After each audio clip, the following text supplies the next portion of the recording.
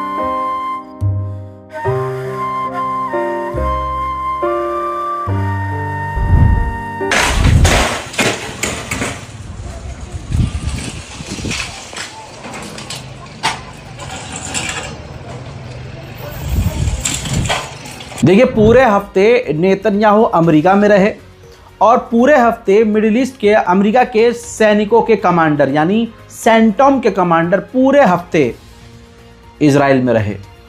तो इजराइल में रहकर अमेरिका का सैन्य कमांडर क्या खिचड़ी पका रहा था, ये तो इजराइल जाने या अल्लाह। हजरात मोहतरम, उधर अमेरिका के नए विदेश मंत्री अरब स्टेट्स के साथ साथ इजराइल के दौरे पर आने वाले हैं। हजरात मोहतरम, गाज़ा में मौत के आंकड़े लगातार बढ़ते जा रहे हैं। संभावना यही थी।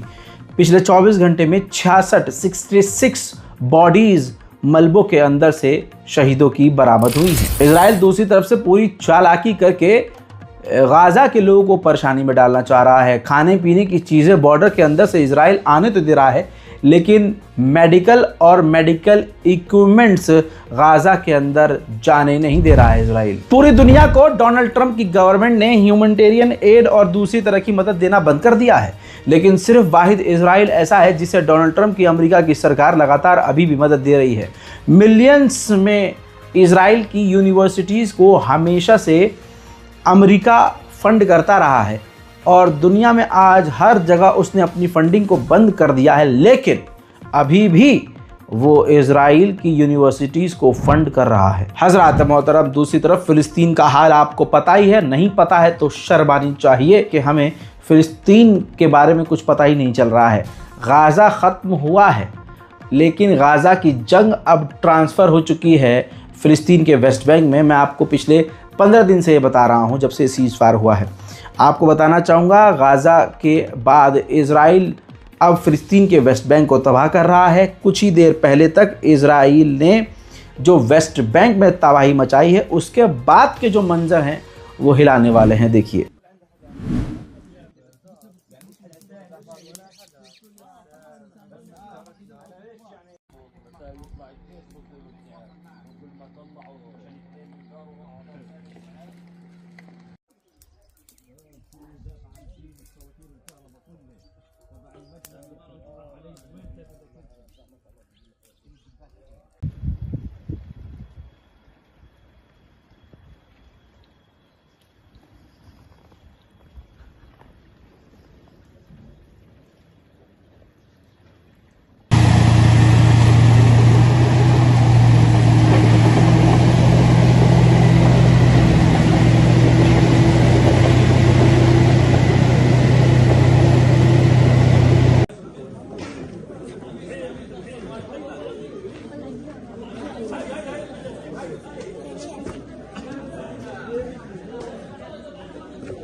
इजराइल का आगे इरादा क्या है? दुनिया को साफ पता है कि वो फ़िलिस्तीन के वेस्ट बैंक और दूसरे इलाकों पर पूरी तरह से कब्जा करना चाहता है और आगे इसी तरह से और नरसंहार करना चाहता है। अमेरिका के नए डिफेंस मिनिस्टर ने इसी सिलसिले में आगे ऐलान कर दिया है कि हम नेतन्याहू को यानी इजराइल को और बड़े हथियार और भारी भरकम हथियार फिर से देने वाले हैं। उधर इजिप्ट लगातार अरब देशों से कनेक्टेड है।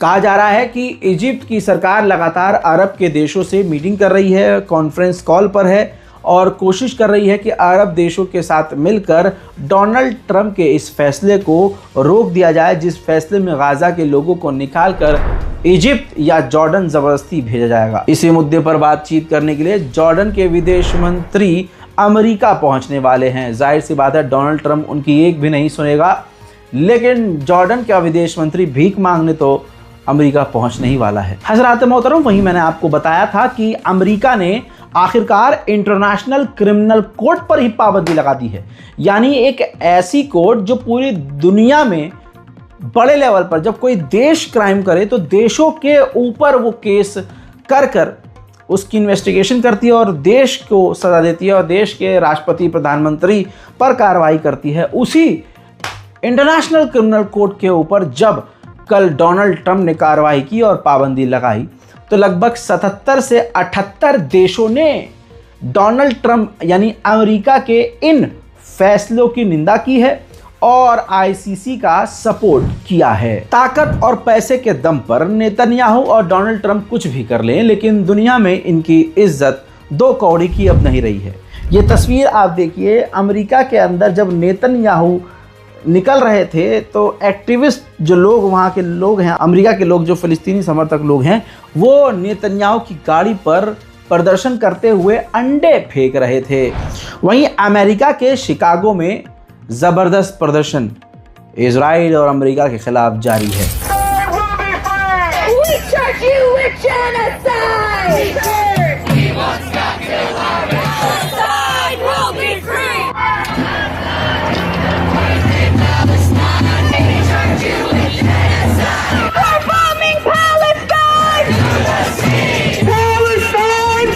आयरलैंड ने इजराइल और अमेरिका के मुंह पर थूकते हुए गाज़ा के लोगों के लिए $20 मिलियन मदद का ऐलान किया है। ट्रंप ने जो नया फैसला सुनाया है कि गाज़ा के लोगों को गाज़ा से निकाला जाएगा, अब इसके खिलाफ पूरी दुनिया में प्रदर्शन तेज हो गया है। जॉर्डन के अंदर अब इजराइल के बाद डोनाल्ड ट्रंप के इस फैसले के खिलाफ प्रदर्शन तेज हो गया है।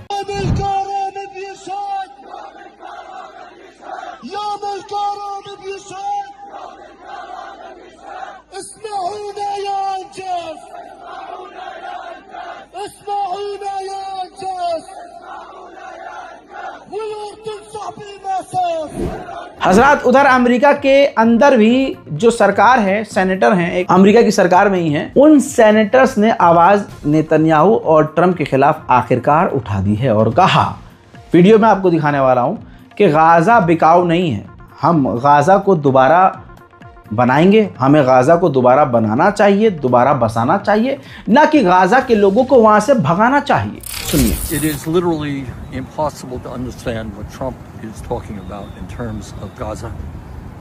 It is incomprehensible. Here you have a people who in the last 15 months have suffered unbelievably. Over 45,000 people in Gaza have been killed, over 100,000 have been injured, mostly women and children. Virtually all of the housing has been destroyed, the healthcare system, the educational system, all destroyed. And now, in response to all of that, what Donald Trump is saying, hey, we're going to push these 2.2 million people out of Gaza, and we're going to build something really beautiful like the French Riviera, so the billionaires can come and enjoy the beautiful view. It is grotesque. It is almost unspeakable.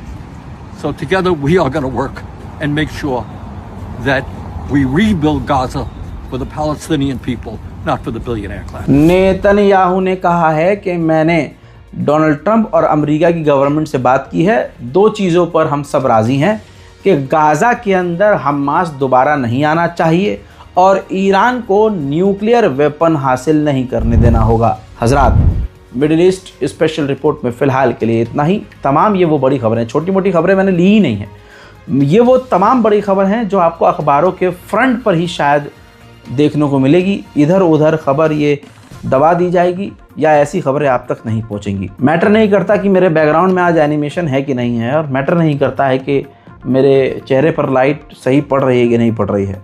Matter ये करता है कि आपको खबर मिलती रहे। फिलहाल के लिए इतना ही। चैनल को सब्सक्राइब कीजिए। मैं हूं रज़ा और आप देख रहे थे रज़ाग्राफी अनस्क्रिप्टेड। जय हिंद।